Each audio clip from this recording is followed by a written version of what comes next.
জি 24 ঘন্টায় Jack অলিওয়াল studio থেকে আমি সব্যসাচী শুরু করছি special 24। British prime minister Keir Starmer এলেন ভারতে, সঙ্গে বিশাল বিজনেস ডেলিগেটস। যে ব্রিটেন 200 বছর ধরে ভারতের শরীর নষ্ট করেছে তিলে তিলে, আজ সে দেশের প্রাইম মিনিস্টার এসে ভারতের গুণগান গাইছেন। বলছেন 2028 সালের মধ্যেই ভারত তৃতীয় বৃহত্তম অর্থনীতি হবে। যখন ব্রিটিশ প্রাইম মিনিস্টারের মন্তব্যে অর্থনৈতিক সমৃদ্ধির স্বপ্ন গাঢ় হতে শুরু করেছিল আমাদের, তখনই কি খবর? ভারতের দুই প্রান্তে দুই ফ্রন্ট শক্তিশালী হচ্ছে আরো। পাকিস্তানকে মিসাইল দিচ্ছে আমেরিকা, বাংলাদেশকে ফাইটার জেট দিচ্ছে চীন। দুই শত্রুপক্ষের মাথাতেই আবার ভারতের বন্ধু আমেরিকা, মোদির বন্ধু ট্রাম্প। এই কারণেই কি বারবার সেনাপ্রধান দীর্ঘমেয়াদী যুদ্ধ প্রস্তুতির কথা বলছেন। কিন্তু আমরা যাব কোন দিকে?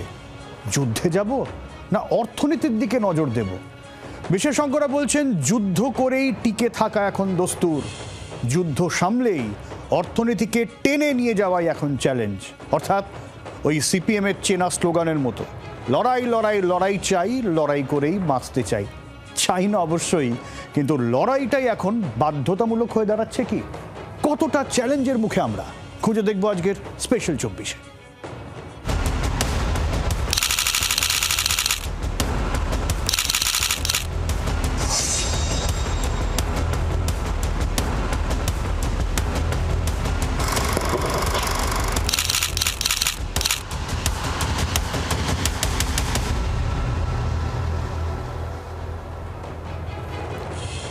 এখনো পর্যন্ত বৃহত্তম ট্রেড মিশন নিয়ে ভারতে এলেন British prime minister Keir Starmer.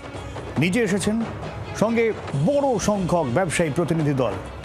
দুই দেশের মধ্যে আগেই মুক্ত বাণিজ্য চুক্তি হয়ে গিয়েছে, আর এবার তাতে ফাইনাল চিরমোহর দিতে ভারতে এসেছেন স্টারমার। ওই কে যেন বলেছিল ভারতকে ডেড ইকোনমি, মনে আছে? এই প্রথম ভারতে এলেন ব্রিটেনের প্রাইম মিনিস্টার কিয়ার স্টারমার। গত জুলাইয়ে লন্ডনে গিয়েছিলেন প্রধানমন্ত্রী নরেন্দ্র মোদী। সেখানেই দুই দেশের মধ্যে মুক্ত বাণিজ্য চুক্তি সই হয়েছিল। জামা কাপড়, হুইস্কি বা গাড়ির মতো 99% পণ্যেই শুল্ক কমানো নিয়ে একমত হয়েছিল দুই দেশ। এবার সেই চুক্তিকে আরও এক ধাপ এগোতে ভারতে এলেন স্টারমার। বৃহস্পতিবার মুম্বাইয়ে প্রধানমন্ত্রী নরেন্দ্র মোদীর সঙ্গে বৈঠক করবেন তিনি। ওই বৈঠকের পরে মুম্বাইয়ে প্রধানমন্ত্রী মোদীর সঙ্গে একটি আলোচনা চক্রেও যোগ দেওয়ার কথা রয়েছে স্টারমারের। থাকবেন দুই দেশের অর্থনৈতিক বিশেষজ্ঞ ও উদ্যোগপতিরা।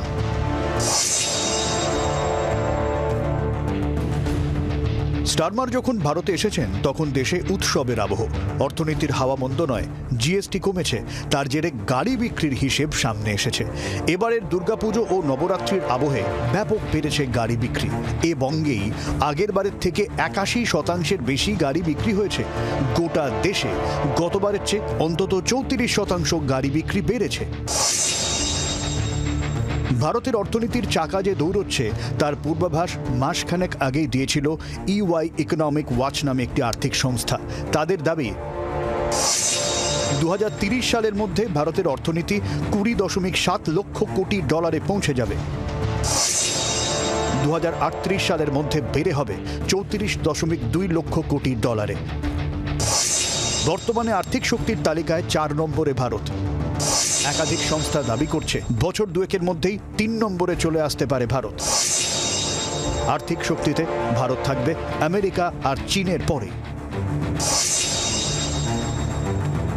এসবের বাইরে ইন্টারন্যাশনাল মনিটারি ফান্ডের তথ্য বলছে 2028-30 সালের মধ্যে ভারত ও আমেরিকার আর্থিক বৃদ্ধির হার যদি 6.5 এবং 2.1% থাকে, তাহলে 38 সালের মধ্যে ক্রয় ক্ষমতার নিরিখে আমেরিকাকেও ছাপিয়ে যাবে নয়াদিল্লি। তাছাড়া 2028 সালের মধ্যে বিনিয়োগের নিরিখে বিশ্বের মধ্যে তৃতীয় স্থানে উঠে আসবে ভারত। আমেরিকার ঘাড়ের কাছে বর্তমানে নিঃশ্বাস ফেলছে চীন, কিন্তু চীনের অর্থনীতির সমস্যা দুটো। চীনের নাগরিকদের গড় বয়স ভারতের চেয়ে অনেকটাই বেশি। গত কয়েক বছরে চীনের ঋণের মাত্রা অনেক গুণ বেড়েছে। ভারত ঋণের সমস্যা ভালো রকম সামলাচ্ছে, আর তরুণ প্রজন্মের কর্মদক্ষতা অর্থনীতির চাকা ঘোরাচ্ছে। মার্কিন শুল্ক গুঁতো সামলে উঠছে ভারত। জিএসটি কমায় দেশের বাজারে চাহিদা বেড়েছে। একই সঙ্গে ভারত বিকল্প বাজার খুঁজতে শুরু করেছে। ব্রিটেনে যেমন মুক্ত বাণিজ্য চুক্তি হয়েছে, তেমনি ইউরোপের সঙ্গেও মুক্ত বাণিজ্য চুক্তির পথে ভারত। ডিসেম্বরে আসছেন পুতিন, রাশিয়ার সঙ্গেও হবে নয়া বাণিজ্য চুক্তি। এছাড়া শুল্ক নিয়ে ট্রাম্পের বাড়াবাড়ির কারণেই ভারতের সঙ্গে বাণিজ্যিক সম্পর্ক বাড়িয়েছে কানাডা, ব্রাজিল ও আফ্রিকার মতো একাধিক দেশ। ভারতকে এখন চটাতে চাইছে না চীনও। স্বাভাবিকভাবেই ভারতের অর্থনীতিতে সোনালি রেখা উজ্জ্বল হচ্ছে আরও। আর তত ডোনাল্ড ট্রাম্পের কপালের ভাঁজও চওড়া হচ্ছে। একে চীনে রক্ষে নেই, ভারত দোসর। এই ভারতকে তাই চাপে রাখার নয়া কৌশল আমেরিকার। তার নয়া দুই বোর্ডে পাকিস্তান আর বাংলাদেশ। সিঁদুরে মেঘ দেখছে নয়াদিল্লিও। ব্যুরো রিপোর্ট, জি24 ঘন্টা। ভারত আর রাশিয়ার অর্থনীতিকে মৃত বলে খোঁচা দিয়েছিলেন ট্রাম্প। ইউক্রেন যুদ্ধ নিয়ে যেমন ট্রাম্প রাশিয়াকে বাগে আনতে পারেননি, তেমনি শুল্ক নীতি নিয়ে ভারতকে রাজি করানোয় ব্যর্থ মার্কিন প্রেসিডেন্ট। যে চীন এই মুহূর্তে আমেরিকার প্রধান প্রতিপক্ষ, যে চীনের বিরুদ্ধে ভারতকে হাওয়া দেওয়ার নীতি আমেরিকার, ট্রাম্পের গোয়ার তুমিতে সেই চীন আর ভারত এখন কাছাকাছি। তার উপর ভারতের অর্থনীতিও আমেরিকার কাছে চ্যালেঞ্জ হয়ে দাঁড়াচ্ছে। এই অবস্থায় নতুন অক্ষ তৈরির চেষ্টা জারি মার্কিন প্রেসিডেন্টের। পশ্চিমী দুনিয়াকে এই মুহূর্তে চ্যালেঞ্জ জানানোর জায়গায় চলে যাচ্ছে এশিয়া। ট্রাম্পরা চাইছেন এশিয়াকে অশান্ত করতে, ভারতকে অশান্ত করতে।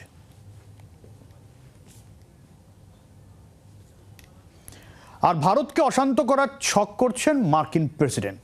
সে কারণেই ভারতের দুই ফ্রন্ট লাইনে ধোঁয়া দিচ্ছেন ট্রাম্প। একদিকে পাকিস্তান, অন্যদিকে বাংলাদেশ। এক দেশকেই অস্ত্র বেচছেন ট্রাম্প, আর অন্য দেশকে দিচ্ছেন ধোঁয়া। দুই জঙ্গি দেশকে উস্কানি দিয়ে ভারতকে অশান্ত করার ছক কিন্তু জোরদার। আর বন্ধু বেশি চীনও মাথায় রাখবেন, বিপদের ঊর্ধ্বে নয়।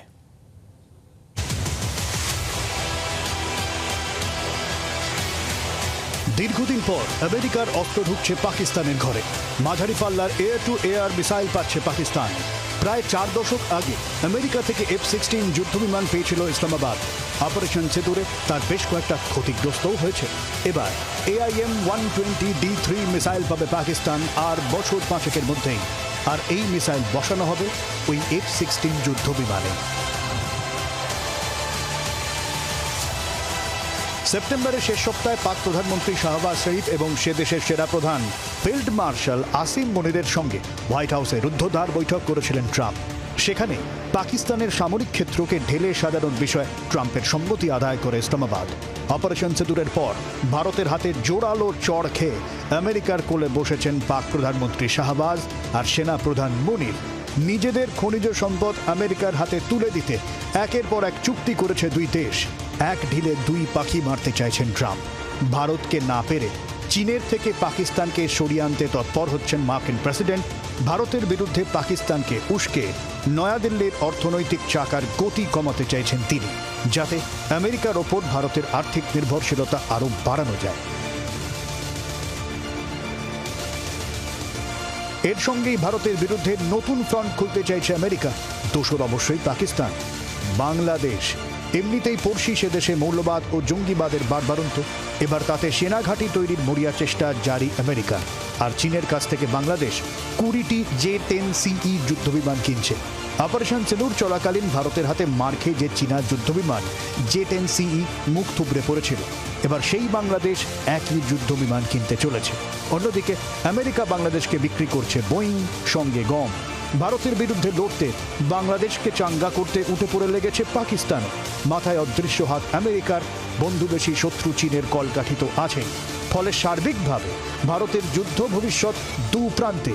সে কারণেই কি গত মাসে সেনাপ্রধান বলেছিলেন যে ভারতকে দীর্ঘমেয়াদী যুদ্ধের জন্য প্রস্তুত থাকতে হবে। We should be able to make sure that we have enough to last for a longer war. গত কয়েকদিনে প্রতিরক্ষা মন্ত্রী থেকে সেনাপ্রধান বা বায়ুসেনা প্রধানের মন্তব্য ধরলে একটা বিষয় স্পষ্ট, পাকিস্তানের সঙ্গে ভারতের সংঘর্ষ আবারও যে কোনো মুহূর্তে হতেই পারে। আর এবার যদি হয়, ব্যাপক হামলার হুঁশিয়ারি দিয়ে রেখেছে ভারত। যুদ্ধ কি আসন্ন?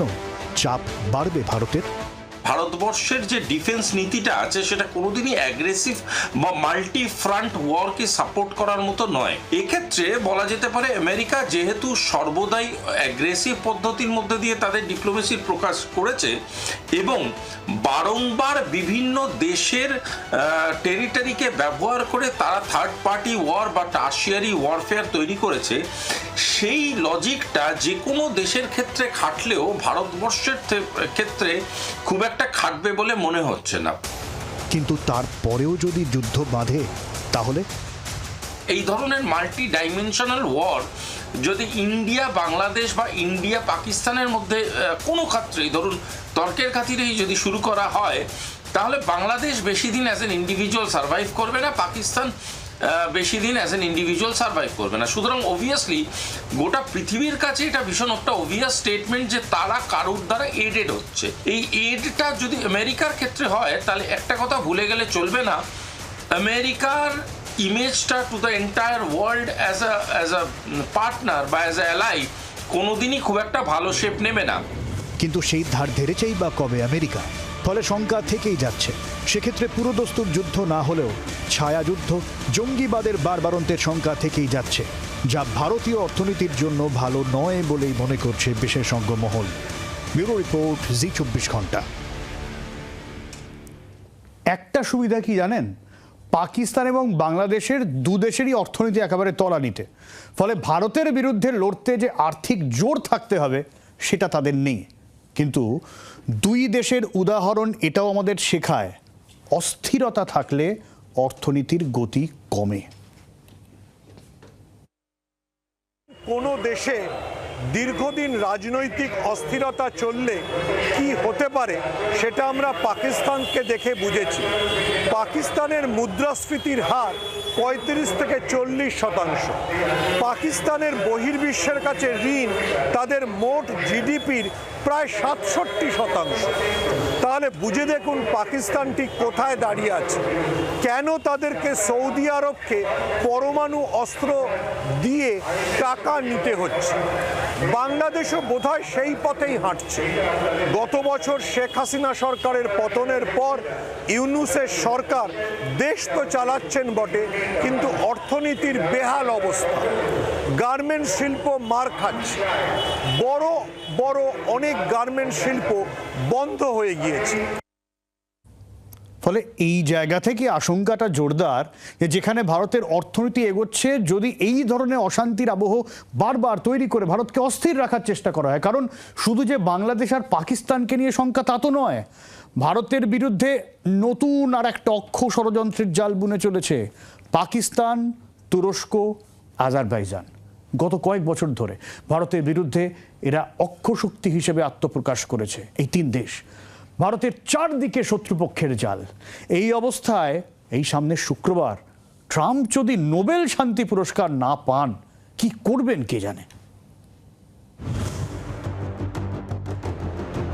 পাকিস্তান, তুরস্ক ও আজারবাইজান ভারতের বিরুদ্ধে নয়া অক্ষ জোরদার।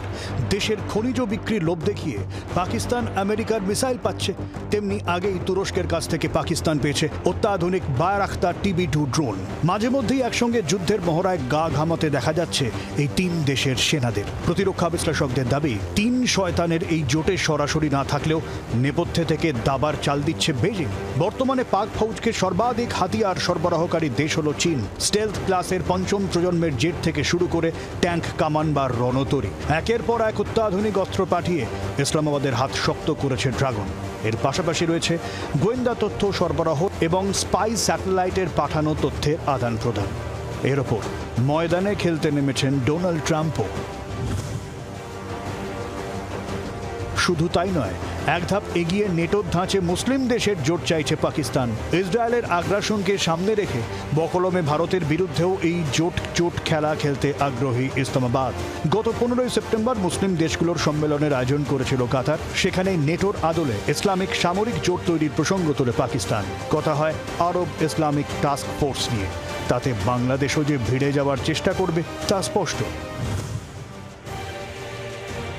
পাকিস্তানের এই চক্রান্তেই প্রশ্ন উঠছে ভারতের অর্থনীতি নিয়ে। প্রশ্ন উঠছে ক্রমাগত এই যুদ্ধজিগির কি ধাক্কা দেবে ভারতের অর্থনীতিকে। যদিও বিশেষজ্ঞরা বলছেন ভারতের বিরুদ্ধে পাকিস্তান বা বাংলাদেশ যদি যুদ্ধজিগির তোলে তবে সবার আগে ক্ষতিগ্রস্ত হবে তাদের অর্থনীতি।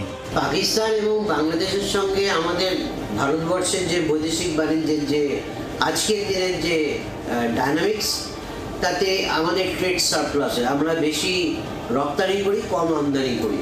তো যদি পাকিস্তান বা বাংলাদেশের সঙ্গে যুদ্ধের বাতাবরণ তৈরি হয় তাহলে এই বাণিজ্যটা বাধাপ্রাপ্ত হবে এবং সেক্ষেত্রে আমাদের যে বৈদেশিক মুদ্রা আসার যে সম্ভাবনা তৈরি হয় ট্রেড সারপ্লাসে, সেটা ক্ষতিগ্রস্ত হবে। বৈদেশিক মুদ্রার ভাণ্ডারটা কিছুটা হলেও সংকুচিত হবে, কিন্তু আমাদের থেকে বেশি ক্ষতিগ্রস্ত হবে পাকিস্তান এবং বাংলাদেশ। আগামী শুক্রবার বিকেলের মধ্যে নোবেল শান্তি পুরস্কার ঘোষণা করবে নোবেল কমিটি।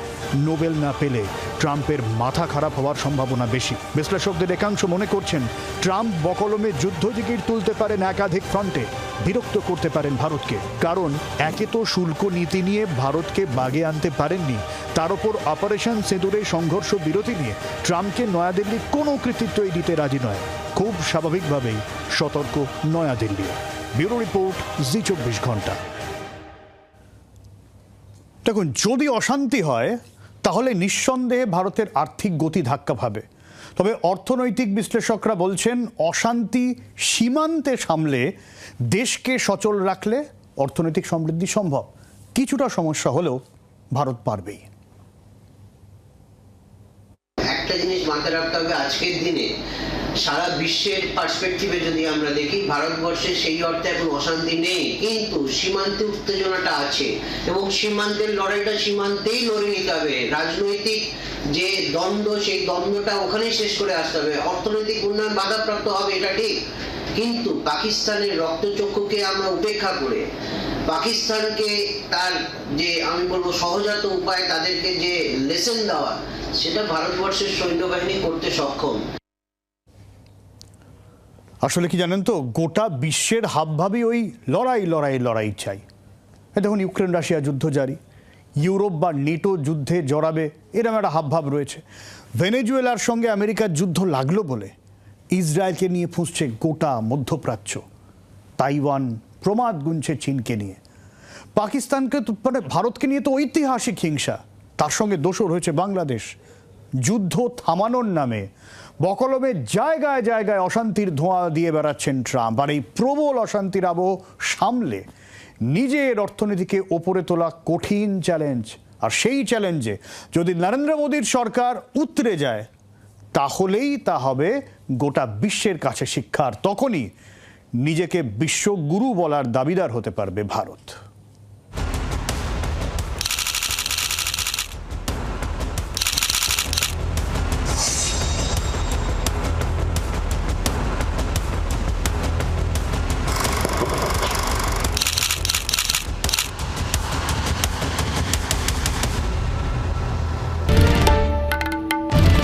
বাংলার আওয়াজ, বাঙালির আবেগ, জি 24 ঘন্টা।